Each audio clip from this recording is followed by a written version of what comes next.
Welcome to our first episode post-Christmas of Randomly Typed. It's not the first one that you're hearing, but it's the first one we're recording. So you see, we have a backlog. Yeah, we're kind of cheating, but hey. It's as if we were talking, but it took 2 to 4 weeks for it to reach your ears. It's just like a delay. Because we all know that sounds is really fast. I'm JS. Oh, yes. Hi, I'm Lance. So JS, what are we going to be talking about today?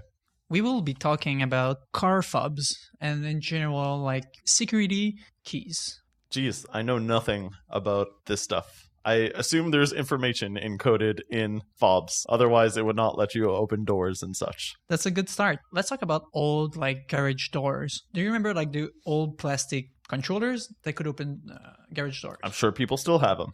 Most of the old ones were pretty crappy.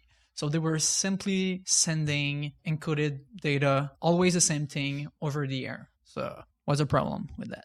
If someone else could receive that same signal and resend it, then they can open your door. Exactly. So Woo, I passed the test. yes, 2 points, Lance. Only 2? Only How 2. long is this test? 500. So yes. Off to a good start.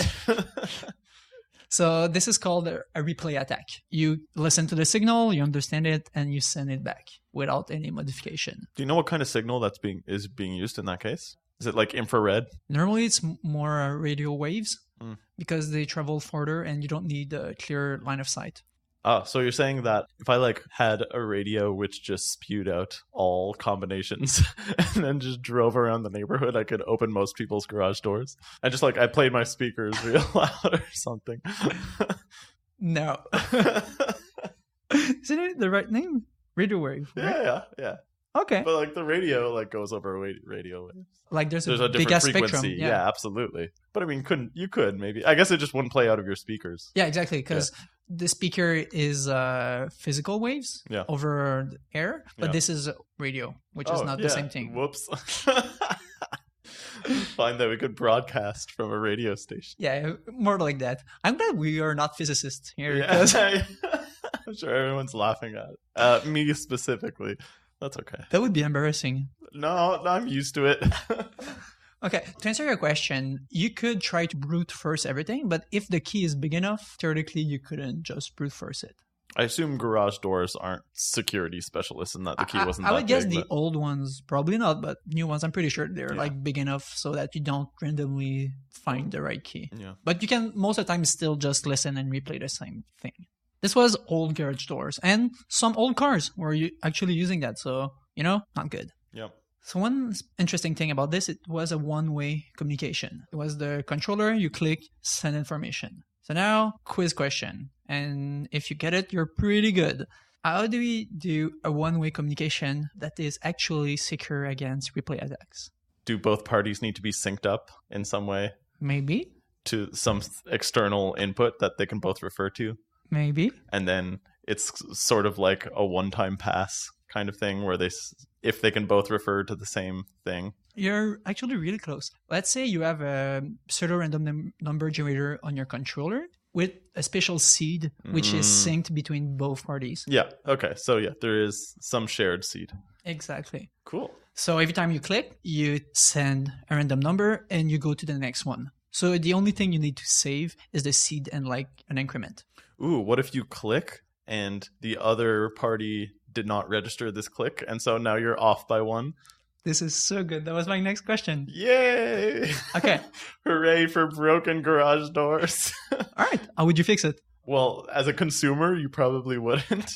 As an engineer. Okay, but am I able to redesign the system? Yeah, totally. Well, not have it depend on like increments. I would probably have it refer to some like global constant that everyone can keep updating, like the position of the sun or something. And so that if you can like... Also like the clock, let's say. Yeah, that. A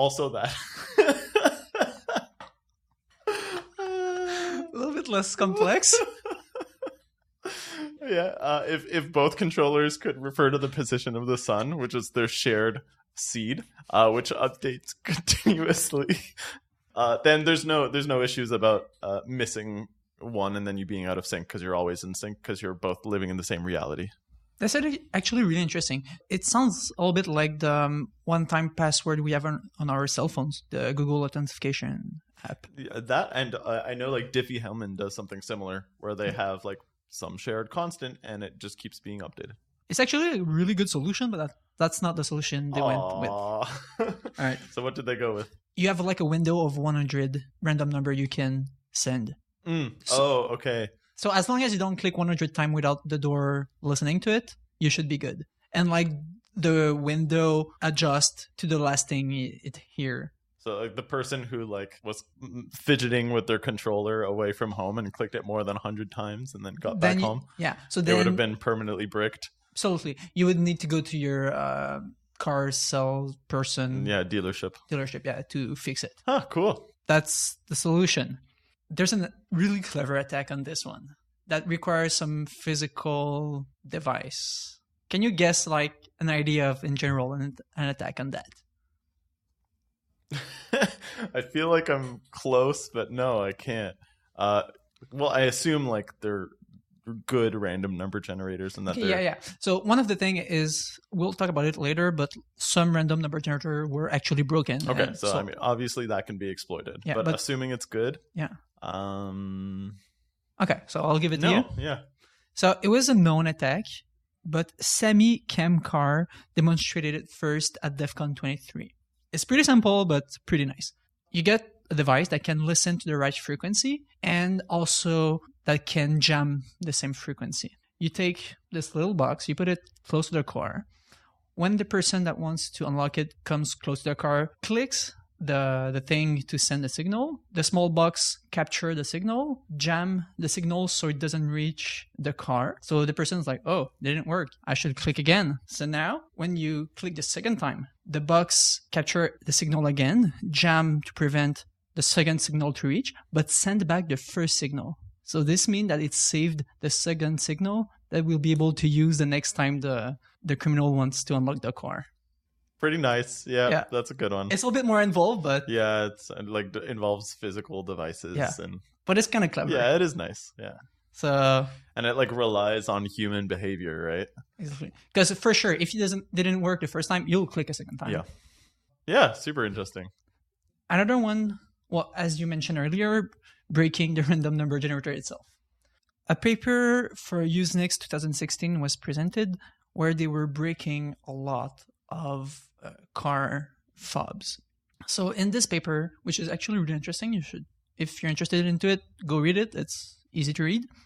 So there was 2 attacks. The first attack was on random number generators. This attack was on the iTag2, which is a device or protocol, I'm not exactly sure, that many manufacturer is using. So this attack was targeting many different brands.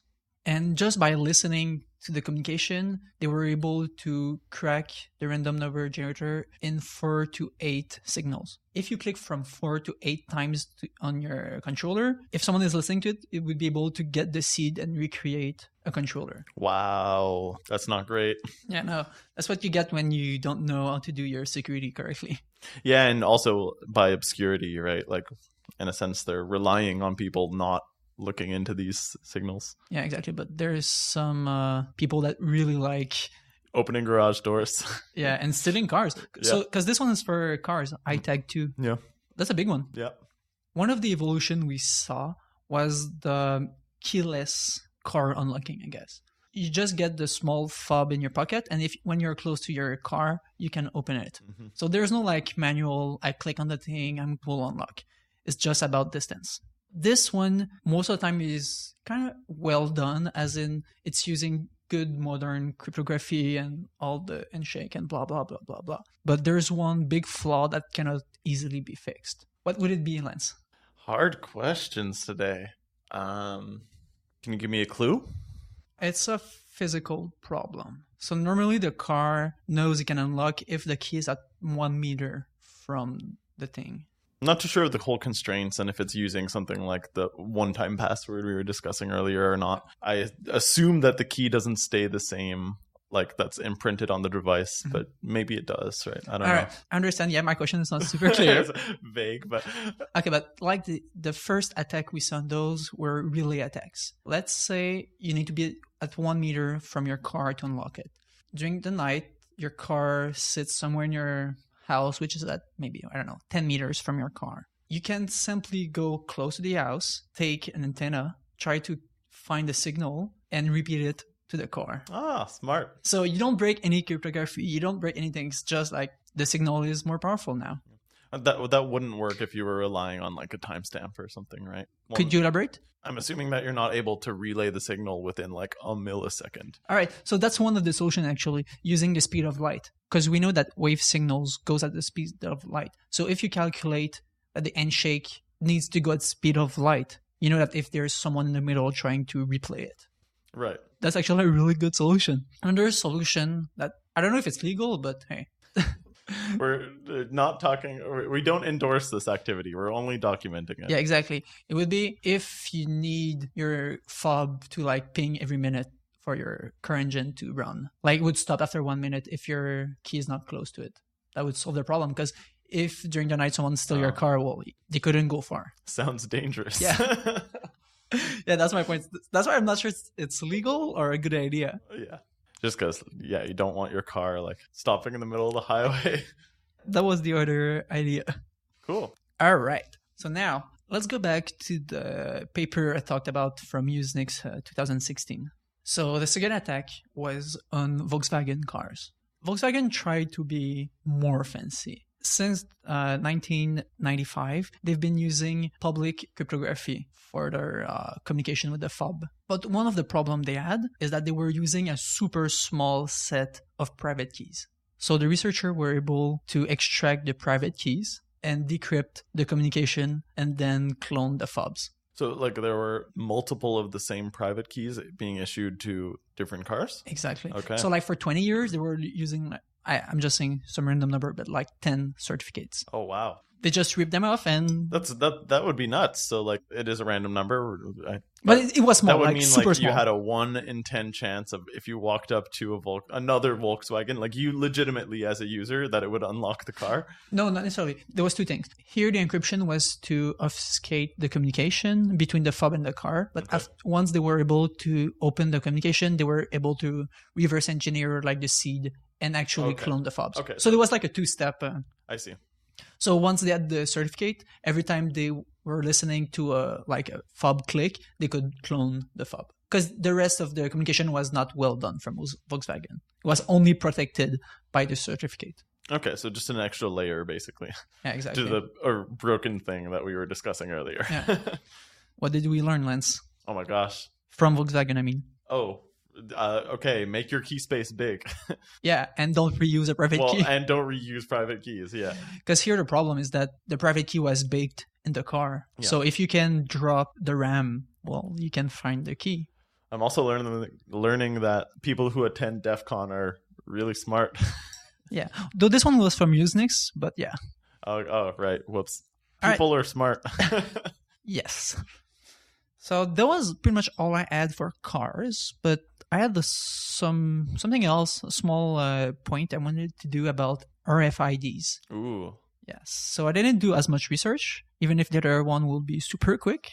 RFID stands for radio frequency identification.